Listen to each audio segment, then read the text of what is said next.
Like, Oh, I mean, yeah, I mean, I think end of the day, there's to me, there's no value in a lease, but to like, I mean, here's also the issue. Like I said, when I was in high school and stuff, I was mhm, just remixing songs, and mhm, the only other way to go about getting legit songs, at least in my circle, was just working mhm, with a producer, getting a custom mhm, beat, and then just working together.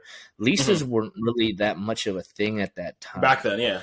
Yeah, at least from my perspective, I don't remember really talking about Well, leases. It wasn't back, until like yeah, SoundClick, when yeah. SoundClick and all the streaming stuff online started, then it's like, okay, Mhm, here we go. But back then it wasn't really, and I'm showing my age now, but it wasn't really like much of that, right? So, but then mhm. along with, I guess, but now everyone's a rapper, right? Everyone's a rapper, Well, everyone's a it's singer. everything is easily You know? accessible, right? Yeah, Back then, so yeah, like, yeah, yeah, it wasn't everything's as, easily accessible, so yeah. everyone's an artist. So Mhm, along with that also comes instrumentals. Instrumentals become easily accessible via yeah. leases. So Mhm, mhm, that's the beast of what it is. mhm, But yeah, I mean, I think our points are pretty valid in terms of like, as an artist, whether you're serious or not, you never know what might happen to one of your songs. You don't, you might mhm. not, you never know. 2 Chainz might steal your damn song. I don't know.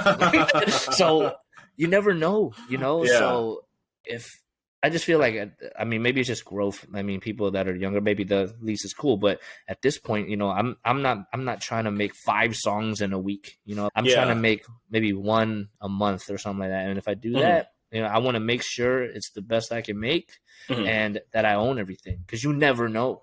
You never know. You never Maybe know. 2 years down the road, it might blow. Mhm. Remember, look at that Andy Mineo Lecrae song, "Coming in Hot." Like, they released Yeah, that, and it didn't have much exactly. traction until like 2 years later, and it blew up Mhm, on TikTok and mhm, stuff and Instagram. So, mhm. yeah, I think that's the main thing. Is like, you never know. So it's exclusives, I think, is the way to go. And I think partnering, producers and artists partnering with each other, I mean, that's super important, versus just having a big pool of random people that you don't even really know, building a Mhm, relationship and working together. I think I always look for that, you know, like, mhm. because that's cool. I think I'm a people person in general too, and that I always look for that. But I think that's Mhm. pretty important, man. Like, Yeah, music just and yeah, collaboration, it's yeah, better when, I mean, we can speak from experience. It's easier to mhm, make songs when you're working with someone else. Like it yeah, cuts the two artists working together can get a song done faster. In yeah. usually depends on We also the, learn from each other too, you know. So yeah. it's a Mhm. lot of, and you just build friendships. I mean, that's Yeah. cool. I mean, Yeah. the leases are Lisa is what just they are. They're yeah, it's just consumerist. It's like yeah. you just want, so you get, it's just more and more and just get and get, but like, Yeah, and I what does it understand the business benefit? behind it. You know, Yeah, like I mentioned, we got 2 leases from Superstar O. I'm sure Superstar O gets a ton of leases bought, so he's exactly, probably making exactly. bank. He's famous. Um, Like, he's a pretty yeah, well known producer. It makes yeah. sense for some producers if that's your business model, which is a business model. It's like they've Hmm, hmm. found a way to brand themselves around leasing. He's probably got a YouTube channel. He He makes does. He has beats a live. Twitch. I follow him on Twitch and everything. Yeah, Like, he's cool. But here's the thing. yeah. So the bigger the producer, it works for the producer. So I guess it just Mhm. depends, right? So in that situation, it works for him. He's probably making bank off of that.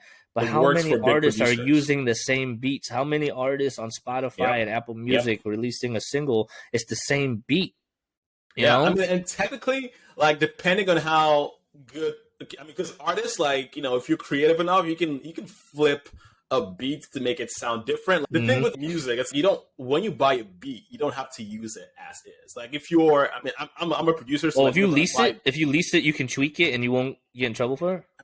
you own it. Like, you just don't own it. If that makes sense, right? You own, you have That the unit. right, yeah, to use that unit, right? So you can cut and chop. If you find a part in that beat you like, you can just loop it.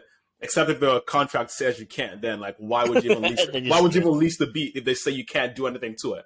Right? Yeah. So an artist can hear a beat and lease it and do something with it, blah blah blah. But it doesn't make sense. It makes sense for big producers who are pretty famous. But like, Mhm. I mean, DJ Khaled is not leasing beats. Even a producer.